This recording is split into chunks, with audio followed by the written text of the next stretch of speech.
Virtualization on Dell Storage. I'm Joseph, one of the team lead for global embedded integrated solutions and ISV solution architect at SUSE. From there, we have Shashi, who is the senior product manager, managing the Dell Technologies PowerFlex product management. And with Ravi from Dell Technologies, which is a consultant program manager. He's managing the Dell Technologies PowerStore program management team. Today we'll be covering this agenda. So basically we're going to talk about the hypervisor landscape. We will introduce SUSE Virtualization, what is SUSE Virtualization, and some of the features. We also talk about the Dell and SUSE partnership.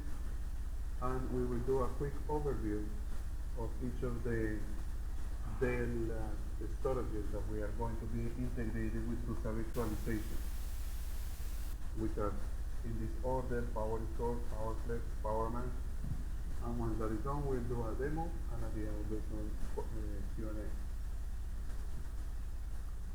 Okay, hey, thanks, Justin. So I'm Shashi. I'm part of the PowerFlex product management team. Again, first of all, thanks to all for coming to this session. I know this is the last session just before the party. Again, we'll try to make it fast. So thanks again for joining. So as I mentioned, I'm from the PowerFlex team, and then Rabi is from the PowerStore team. So before we go into the actual storage integration, I just wanted to set the context. So now, with at least in the last 1 year after Broadcom's acquisition and all those changes from the last 1 year, there are a lot of talks in the industry to go cloud native. So there are a lot of discussions like, okay, we need to go to containers, we need to go to a different kind of hypervisor or different kind of environments. All those discussions are happening. But again, cloud native platforms is gaining a lot of traction. Again, it's not for all the customers. Again, customers are looking into these options. There are customers who are looking for partially moving to containers first, and then probably move initially to virtualization and then move to containers. There are different aspects they are looking into, but again, as you can see here, whether it is Forrester, Gartner, IDC, any of these studies, definitely there is a lot of interest to look at alternatives, how we can actually deploy the same kind of environments on different platforms. It may be cloud native, or it can be a pure virtualization, or it is a combination of both virtualization and containers. I think that's what is the main aspect which is getting a lot of traction today. And again, the industry trend. Again, I'm part of the PowerFlex product management team, and then I talk to customers on a daily basis. And again, especially I am talking to a lot of large enterprise customers. So these are the kind of different tenants they are looking into. So they are looking at not just like a virtualized application, they are looking at where we can probably deploy some containers or some maybe a combination of containers and VMs. So that's what is the current trend. And then also they are looking at some kind of a modern architecture. So wherein they want that kind of a software-defined approach, or like where they can actually manage the compute and storage resources very easily, and they can scale it easily, manage the compute and independently, or like all those functionalities, where they can get those kind of modern architecture with an option of how we can deploy both like a convergence of containers and VMs on that kind of a platform. And then also they don't want any lock-ins. Like again, they have already gone through a different type of lock-ins before, and then they are looking at this modern architecture where there is no lock-ins, where they have that ecosystem flexibility. So they can probably have some kind of a storage layer where they can have multi-hypervisor environment, multi-operating system, something like that. And then also that's how they want to consolidate their different applications. So these are all the different tenants which they are looking at. And then again, open source is a very, very key important here. Even some of the large customers they're looking into the open source options, and then they want to try it out and then move it to the enterprise next level. So these are some of the aspects I'm looking at from the industry on a daily basis. So just wanted to set that context before we jump into the actual SUSE virtualization and then all the different integrations we have developed with Dell Storage. Yes, sir?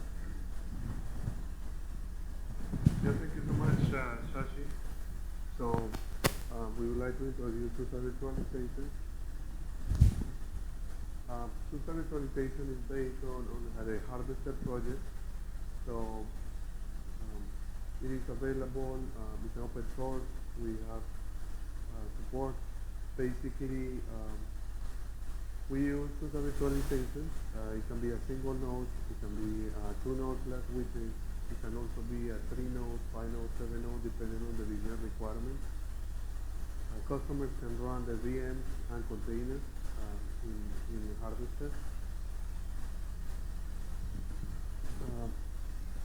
We can so Harvester we have done a reference architecture. It's available. We published it last week. SUSE Virtualization on Dell our edge using just this specific reference architecture. We'll be using the local disk in the Dell PowerMax server. SUSE Virtualization is 100% open source. It's affordable, easy to use, a single graphical interface. We have this is and let me walk you through the stack. So for SUSE Virtualization, we are going to see that we can have in this specific case it's an easy reference architecture, just 3 nodes. You can download SUSE Harvester from the GitHub place where is the ISO images. In this specific case, if you install an ISO image in each of those servers, you are going to find that this is the components that are going to be installed. The one at the bottom, which is Slim Micro, is our SUSE Linux Enterprise lightweight operating system. On top of that, we have our SUSE Kubernetes distributions RK2, which basically have all the levels of security embedded in it. The next component is Longhorn, similar to Avista, will be managing all the storage. Longhorn is our software-defined storage. Longhorn has been designed for Kubernetes, so it's optimized. You can have 2 replicas or 3 replicas of the data depending on what is needed. The next layer is the virtualization layer with KubeVirt. That's where we are going to run the virtualization part. Multus is our CNI, so it's our container network interface. There are multiple functions similar to NSX. We have done already many releases. We are starting as a hypervisor, and we are planning to continue adding more features to the roadmap. So through the POCs, we would like to learn what the customers are using and integrate those features with our solution. The next layer, the upper layer, is the management console, Rancher Prime. Rancher Prime is the commercialized version of Rancher, the project, the open source project. So Rancher Prime has the ability to connect to the SUSE Virtualization class. So from Rancher Prime, basically you register the SUSE Virtualization cluster. That SUSE Virtualization cluster can be at the edge, in multiple edge locations, or it can be multiple data centers. Via Rancher, you will be able to connect to all the SUSE Virtualization clusters and manage it, report, do matrix. You see the matrix, we use Prometheus and Grafana. So from there you will be able to see the disk, the I/O performance, memory, CPU utilization. So those are the interfaces that we're using. All of that via Rancher Prime. Rancher Prime also have a catalog of applications, like application collection. You will be able to install applications on top of the container layer. So via Rancher Prime, you have the ability to deploy VMs automatically. So you can deploy a 3-node RK2 cluster. And Rancher Prime will allow you to create a VM, install the operating system, install the Kubernetes layer, as well as the application layer automatic right from the Rancher interface. So you can deploy downstream Kubernetes clusters on top of the Harvester infrastructure. So that's a quick summary of servers, the infrastructure, what is running on the nodes, and the upper layer you have the VMs and containers, and from branches you will be able to manage it completely. So this okay. So as you know, we have an interesting time that is happening because of the Broadcom and VMware situation, that they are increasing 3 to 5 times, in some cases we are seeing more times, the prices in the renewal. So this is opening for us the doors, and the customers are looking to migrate from VMware. So it's time to make a choice. We are working with SUSE Virtualization. We are adding features as we are seeing through our PLC and make it a more robust solution. So we are also working on integrating and doing integrations with the sources, like for example with the PowerStore, PowerMax, and PowerFlex, to expand the functionality and to provide to our customers all these functionalities that will be able to take advantage of. If a customer is already on a PowerFlex or PowerStore or PowerMax, we will be able to connect to them via the PSI driver, or if they are planning to buy a new one, that also will be able to do. So joint infrastructure solutions and then partners.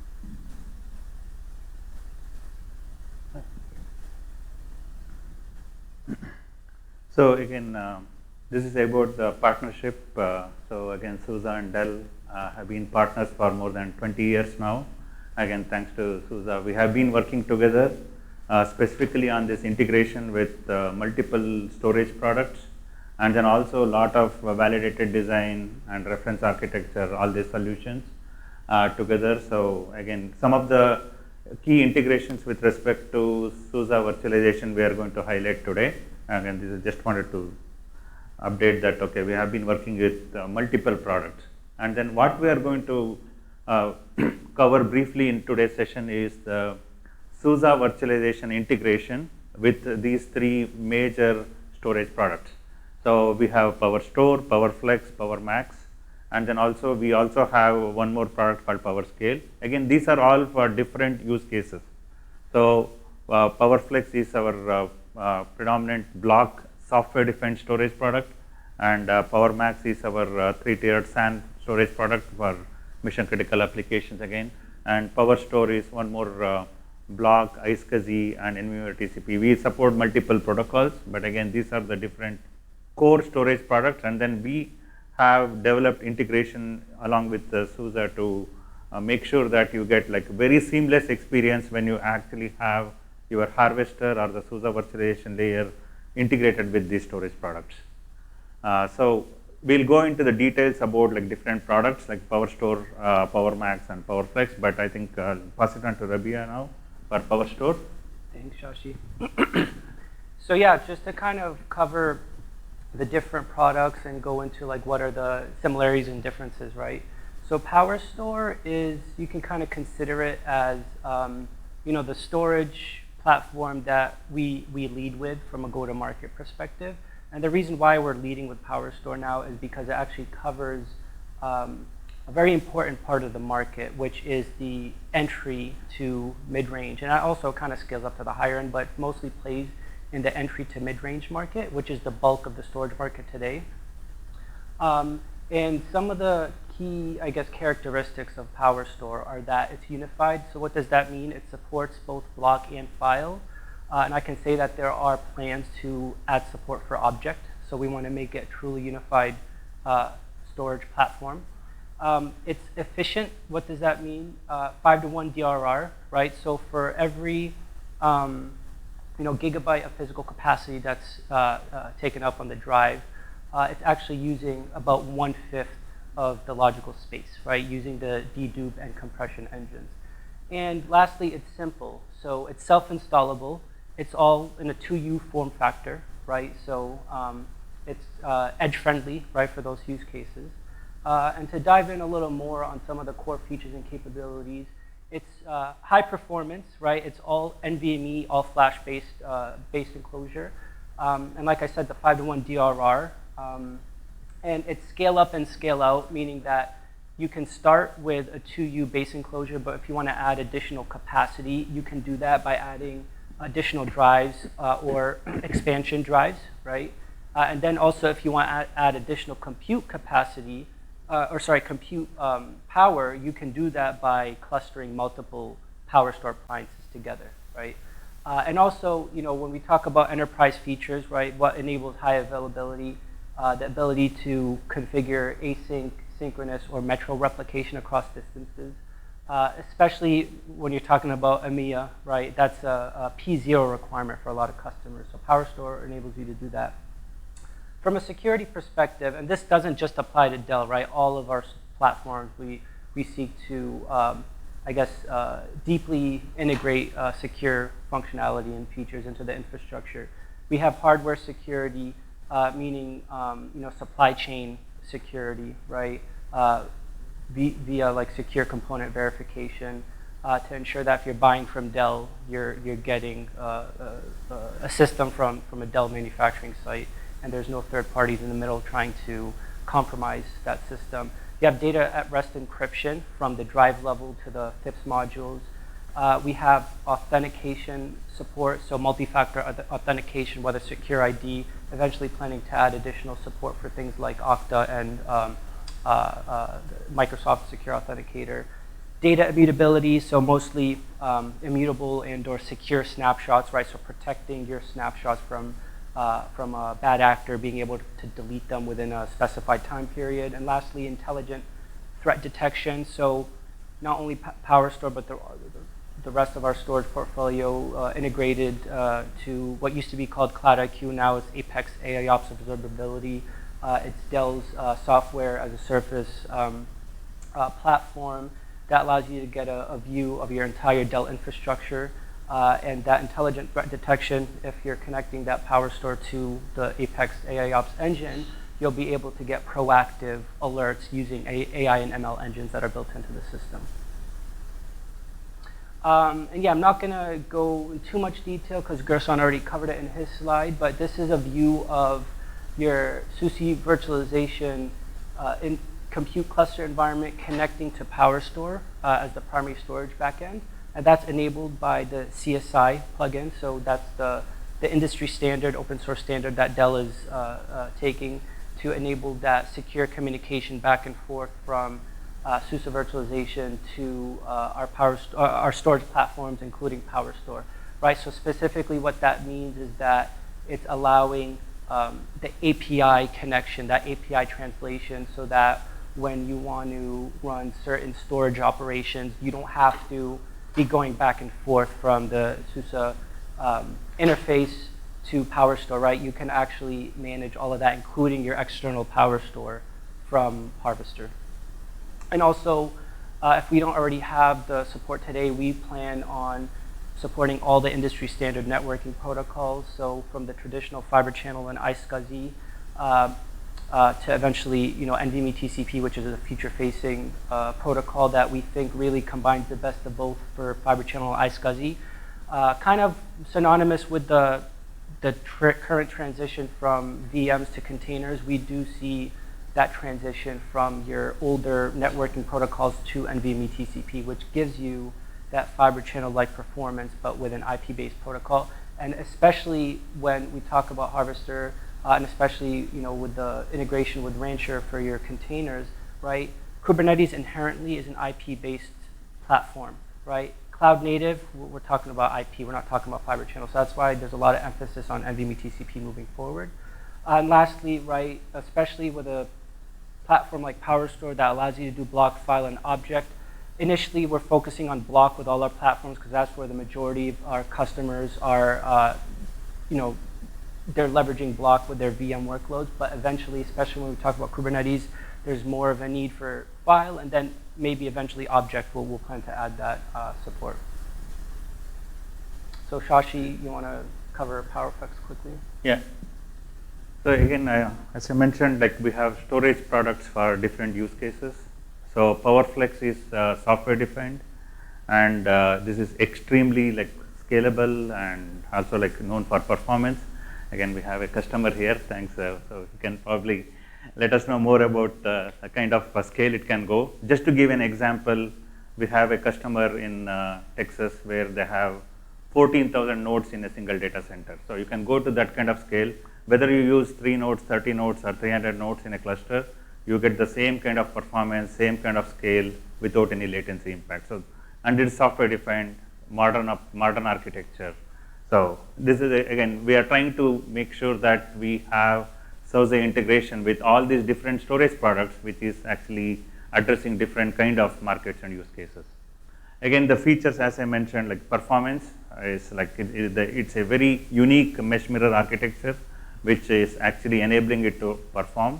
And then, as I mentioned, this product is mainly for mission critical databases, applications where you need that extreme performance and scale with sub-millisecond latency, that kind of applications. And then it's a software defined, and then you can have a lot of flexibility with respect to how you can manage your compute and storage resources. You can independently manage them, independently scale them, which is very, very important and critical for a lot of applications where you get not just performance manageability, but also a lot of cost benefit with respect to licensing and other aspects here. And then we do have all other standard features like encryption, compression, all of that with respect to, and then there is a lot of big focus. Again, there was a question on security, so we are trying to improve that as part of the roadmap this year. So similarly, how PowerStore, again, as I mentioned, so we are trying to have the same kind of seamless integration from the SUSE virtualization to all our products, like PowerStore, PowerFlex, PowerMax, like that. So same way, in PowerFlex is an IP-based storage. We use our own proprietary IP protocol. So SDC is the component, which is the storage direct client, which is a lightweight kernel module, which gets installed on the compute layer, and then through that module you can access the storage. So that is the IP-based storage protocol. And then, so what we have done is the first phase, we are working on the integration of SUSE virtualization with PowerFlex through SDC and CSI. CSI is our container storage interface. And at the same time, in the next release, next phase, we are going to work on the NVMe TCP. So because that is what, again, the standard which a lot of companies are moving to. And then we do support NVMe TCP already with PowerFlex, but the integration with SUSE is something we'll be doing as a phase 2. So again, same kind of integration, a very seamless experience here. As you can see here, SUSE virtualization is on the compute layer. So you can actually create VMs, you can take snapshots, you can even do like multiple operations, like like you can add more storage, anything from the SUSE virtualization UI as if you are doing it on that screen with PowerFlex storage attached as external entity.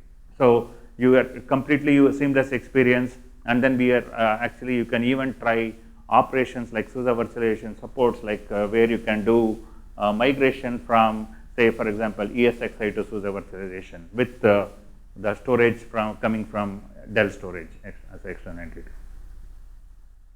So PowerMax probably review. Yeah, thank you. Yeah, so to round out the storage platforms that we're supporting in this phase with Harvester, so where PowerStore plays kind of in the entry to mid-range space, and where PowerFlex plays in the software-defined space. PowerMax is more at the very, very high end. So when you're talking about mission-critical workloads and use cases, when you're talking about like banks and some governments and financial institutions where they need like 10 nines of availability, right? That's where you would purchase a PowerMax. Not the biggest chunk of the market, but it's a very important and stable part of the market, right? There's dedicated customers that have been PowerMax customer for like 30 plus years. And by the way, PowerMax was the flagship, EMC Symmetrics. That was the product that EMC launched as a startup back in the 80s.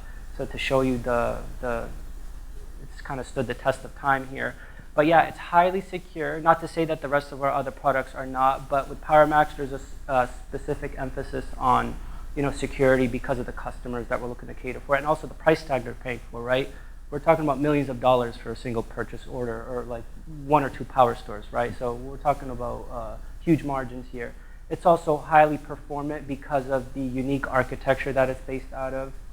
And also it's highly available, like I said, that's also based on the architecture. So again, end-to-end NVMe base enclosure, similar to our other products. We also advertise a 5-to-1 guaranteed data reduction rate, similar to PowerStore. You also have the ability to scale with the PowerMax architecture. Also, asynchronous, synchronous metro replication. Actually, PowerMax, because of its unique architecture, right, there are customers that even if another product like PowerStore supports metro, they are very hesitant to move off of PowerMax, which is it's actually SRDF metro. It uses a completely different type of technology that offers industry-leading availability. And also from a security perspective, no different than the rest of our other products. But again, like I said, PowerMax, because the specific niche of the market that it serves, security is at the top of the requirement list and the expectation of those customers that are paying top dollar for this platform. And yeah, so similar to Store and Max here, or sorry, PowerStore and PowerFlex, the connection from a Harvester environment to a PowerMax is really no different than the other storage platforms. It's also enabled by the CSI integration that enables the PowerMax API connectivity to the Harvester compute side. And also, PowerMax, although it is predominantly a block platform, 95% plus of customers are running block on it. You do also have the option of using file, right? So if you want to use file, especially for certain Kubernetes use cases, it's possible with PowerMax, although we do position PowerStore for those structured file use cases. And also the fact that Fiber Channel is very prevalent with that customer profile, right? Fiber Channel, you get the best possible performance and reliability. So it's an expectation of customers that Fiber Channel is supported, but we do also plan to have give customers the ability to configure with iSCSI and eventually NVMe TCP, no different than the rest of our other products. Yeah, so I wanted to show this slide to kind of give a better idea of the differences and similarities with these products, because you can see there's a lot of similarities, but there's a reason why we have 3 different platforms, because they do serve slightly different use cases. So again, with PowerStore, to reiterate, that plays in the entry to mid-range market. PowerFlex, you can argue that it kind of plays in the high end, but I think over time the goal is to branch down in the market, right, with enhancements and enabling certain capabilities and maybe lower end, the ability to run on lower end Power Edge platforms. Because it's software defined, it runs on commodity hardware. PowerMax also plays in the high end. However, the key difference between PowerFlex and PowerMax, because PowerFlex is software defined, you can run that on your standard Power Edge, whereas PowerMax and also PowerStore, but in the high end space with PowerMax, it's using a purpose-built hardware, right? So this is custom built to serve the purposes of what we're trying to do with a enterprise storage platform. And unified, like I said, PowerStore supports both block and file. PowerMax does as well. However, we look to position PowerStore, especially the entry space that it plays in. And like I said, in the future, we plan to eventually add support for object with PowerStore. So that will be our truly unified offering, actually our only unified offering, I would think, for quite some time. And again, the purpose-built aspect, that means dedicated hardware custom fit for, or custom made for PowerStore and PowerMax. And because PowerFlex is software-defined, it gives you a very flexible architecture, highly scalable, right? Not to say that PowerStore and PowerMax are not scalable. However, if you're talking about extreme scale, you want to look at PowerFlex, right? Especially if because it's an IP-based platform, right? IP-based platforms are much easier and more cost-effective to scale because there's not as many hardware requirements that come with Fiber Channel. All 3 of them are intelligent, right? Makes sense, right? We don't want to be positioning one that's not as intelligent as the other, but honestly, right, we build AI and ML workflows into all our platforms, especially the connectivity to Apex AI Ops, right, which gives customers the ability to have a proactive management and view of their entire Dell infrastructure, regardless of the type of storage that they're running. And all three are highly scalable, but when we're talking about massive scale, like I said, because of PowerFlex's software-defined characteristic, you can get to very highly massive scale and performance. From a 5-to-1 DRR guarantee, right, we're not quite there from a software-defined perspective. Actually, the whole industry is not there. That will take some time, but I think, again, the goal is to eventually get there. But as of today, that 5-to-1 DRR guarantee is exclusive to PowerStore and PowerMax, and that's possible because purpose-built architecture that is enabling that with the dedupe and compression engine. And last but not least, they're all based on secure infrastructure. So whether it's the purpose-built hardware that Store and Max are based off of, even PowerEdge, right? The fact that PowerFlex is a PowerEdge based platform, right? We seek to maintain those same standards with our PowerEdge infrastructure, especially for those customers that, if you look at federal customers, right? It's a P0 requirement to have a secure platform that are aligning to the NIST standards, which is the government body that sets those security standards. All right, so I am going to do a demo here. I want to check the time. Okay. So before I get to the demo, and I actually want to prepare everyone because it's going to seem like I'm going fast. This is a pre-recording, so I'm going to be pausing and playing quite often. At any point, if there's a question, please feel free to interrupt because I want to make sure everything is making sense. It doesn't make sense to go through all this and everyone's confused. So before I start, so this demo is going to showcase the SUSE Virtualization integration with Dell PowerStore. It's a similar integration for the other storage platforms, but for the sake of this demo, we just needed to focus on one. So we're going to go with PowerStore. So what this is going to highlight is the standard VM workflows that customers expect with an offering like this, right? So what we're going to do is we're going to show the user interface of PowerStore and also Harvester. But I also want to emphasize that once you do the initial configuration from PowerStore, everything else can be done from Harvester, right? So we want to show that even though we're connecting to storage externally, we're seeking to provide a seamless experience, especially for those Harvester customers that are used to that HCI management experience, right? So the first thing that we're going to do is we're going to validate that those Harvester compute hosts are initialized. We're going to use iSCSI for this example. It makes sense too because most Harvester customers, existing customers, are probably using iSCSI. And by the way, something I forgot to mention, but because of the market that PowerStore plays in, we actually have almost 50% of our customers using iSCSI, and you can't say that for like a PowerMax. Obviously, PowerFlex is fully IP-based, but you have your proprietary SDC protocol. But with PowerStore in particular, there's a huge existing iSCSI presence, so that's quite compatible with existing Harvester customers as well. So yeah, like I said, we're going to validate that those Harvester hosts are initialized. We are going to show the configuration process of PowerStore CSI using CLI commands, although you can also do that through the Harvester UI via the marketplace, but we just want to show the options that are available to the admins, right? Whether you like CLI or in the GUI, you can do whatever you want. We're also going to kind of go through the VM creation workflow after the CSI connection is made.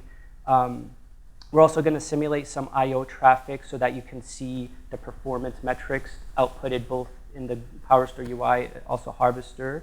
And finally, we're going to demonstrate the creation of a snapshot, and then we're going to delete some data and then prove that you can restore VM using that snapshot that we created. So let's get started here. And again, this is just to kind of reiterate the connection that's happening here, where PowerStore is connected externally to your Harvester compute cluster, and CSI is kind of the translation mechanism that allows that communication back and forth via the APIs. All right, so we're going to log into PowerStore Manager. We are going to go to the hosts view, and we're going to validate that those 3 Harvester nodes are pre-configured to the PowerStore. So just for the sake of time, we didn't include this part in the recording. This is your standard, host attach flow, right? No different than if you're connecting a standard SUSE Linux host, right? But the key differentiator here is that these Linux nodes are running Harvester, right? So just want to validate first that you have a 3-node Harvester compute cluster that is already connected to PowerStore. Now we're going to log into the Harvester UI, and we're going to essentially validate the same thing. When you go to the host view, you're going to see those 3 nodes present. And now we're going to go back to the PowerStore UI, and we're going to show that, or just make sure that there's no volumes are provisioned, right? So these are just hosts that are connected, but no volumes or VMs have been created. And we're going to validate the same on the Harvester side, right? No volumes present.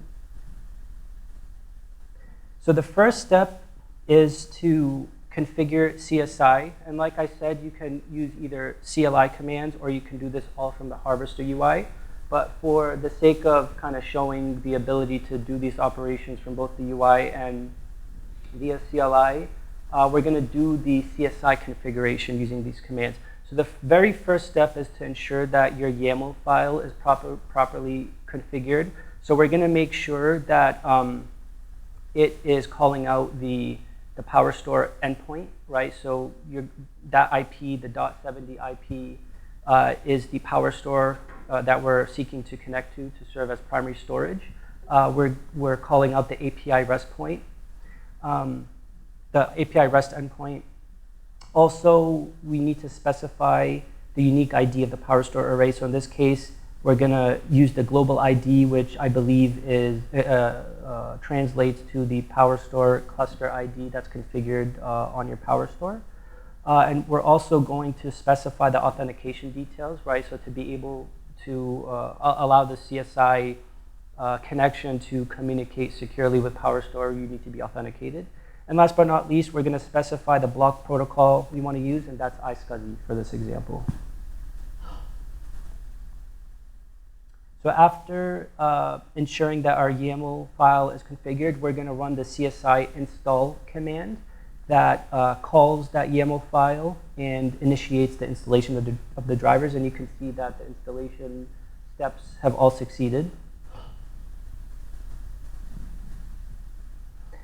And yep, so CSI drivers installed. Now we're going to go back to the Harvester UI. We're going to go to the storage classes, and we're going to validate that the PowerStore storage classes have been made available because once we create a VM, we're going to ensure that the underlying storage backend is connecting to PowerStore via that storage class. And via CLI command, we can confirm that the associated pods have been created as well and are running.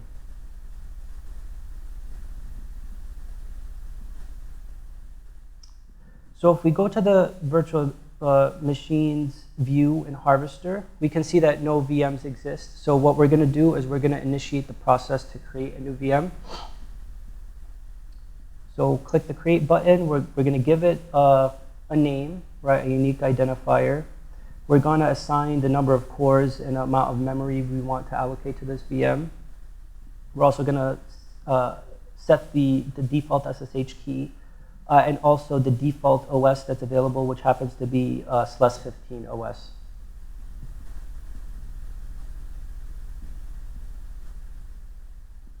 And very important step for the storage class, although the Longhorn option is available, right? For the sake of this demo, we want to use PowerStore as the primary storage backend. So we're going to select the PowerStore XFS storage class. We're going to assign a size of 45 gigabytes, and then we're going to hit create. So after a few seconds, you can see that the VM has been created and is running.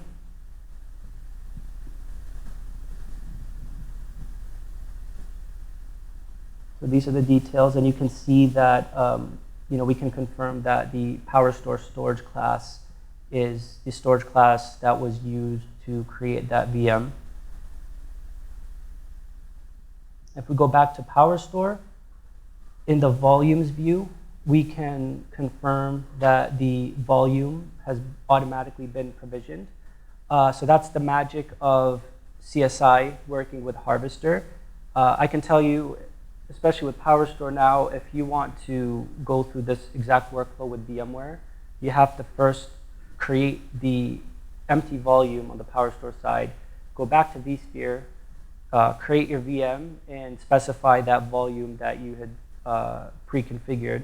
But with this flow, that was all automated in the background. So all you have to do is create that VM, specify the PowerStore storage class, and the underlying storage volume will be created on the PowerStore side.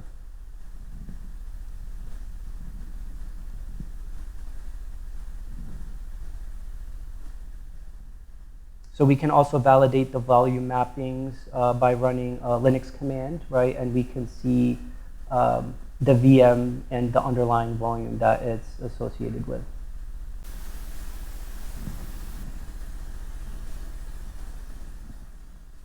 So now we're going to SSH into the VM. And the purpose of doing that is we're going to run a command to simulate some I/O so that we can see how the performance metrics will output in the UIs.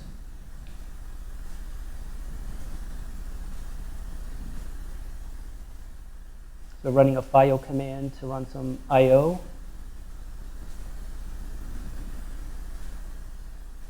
Now we go back to PowerStore. We go to the performance dashboard view.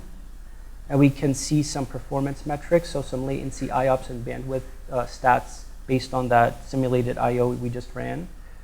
You can also get a more granular view of the performance by going to the volumes view. So obviously, in this case, we only have a single volume on this PowerStore configured, so the performance stats will be the same between the dashboard and the volume view. However, if you have multiple volumes and you only want to get a view of the specific volume that you're running I/O on, you can go to the performance view under that volume. And you'll see the volume level statistics for more granular insights here. And we can also confirm the same on the Harvester side. So when you go to the dashboard, you'll see similar metrics. And if you want a deeper dive into metrics, you have your Grafana instance configured to Harvester. So you'll be able to see things like CPU usage, memory usage, the same performance stats that you can see on the PowerStore side, both read-write, latency, IOPS, bandwidth.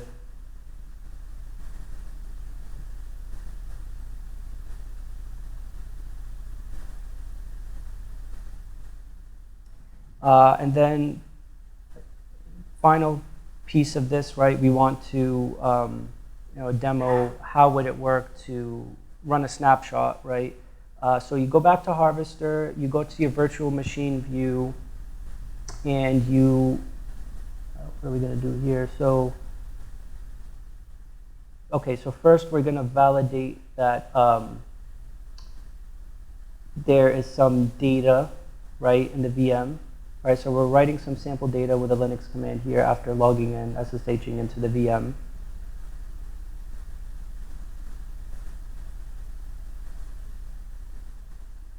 We're going to go back to the Harvester view, and we're going to open up the drop-down of the VM, and we're going to select the Take VM Snapshot option.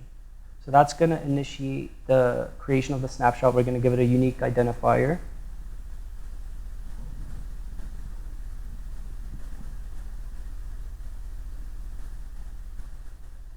So we can see that the snapshot has been created.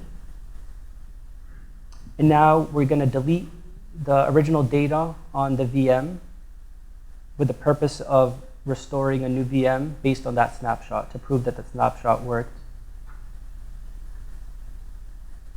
So this shows the restore, right? So you'll see a new VM being created after a few seconds. It's up and running.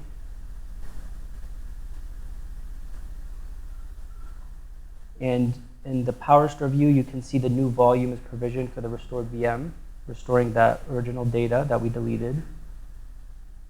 You go back to Harvester, we'll SSH into the new VM to validate that the data was, in fact, restored. and we can see that.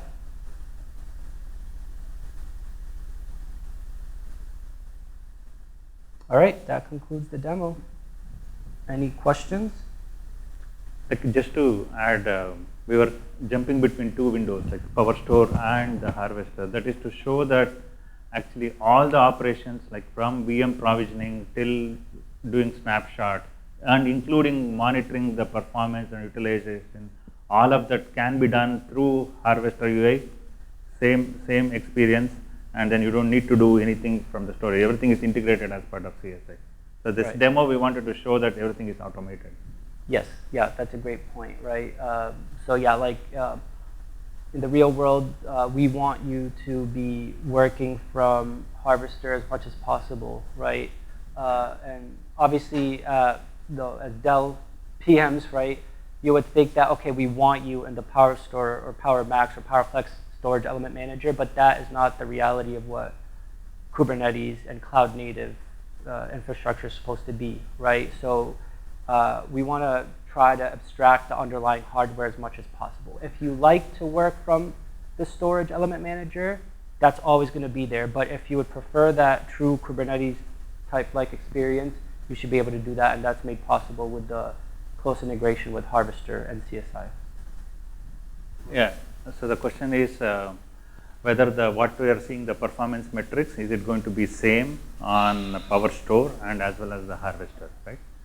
So the harvester for monitoring has integrations with Grafana Prometheus.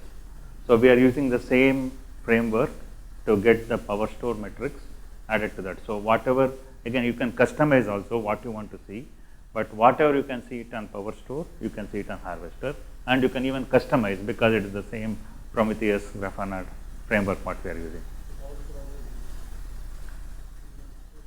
We have the framework which supports Prometheus from PowerStore also, so that's why we can, even PowerFlex also supports.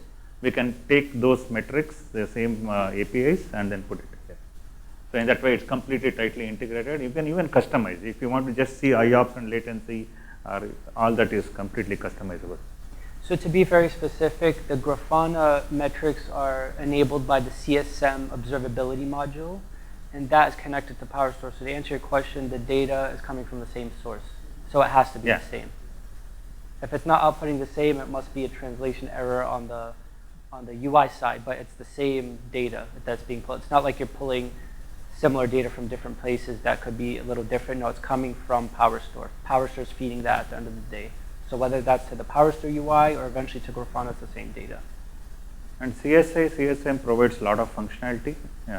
CSA provides like snapshot functionality. CSM provides replication, authorization. There are multiple features which it supports. So we can leverage all of that as part of this. All right, thank you. Thank you so much. Okay, thanks.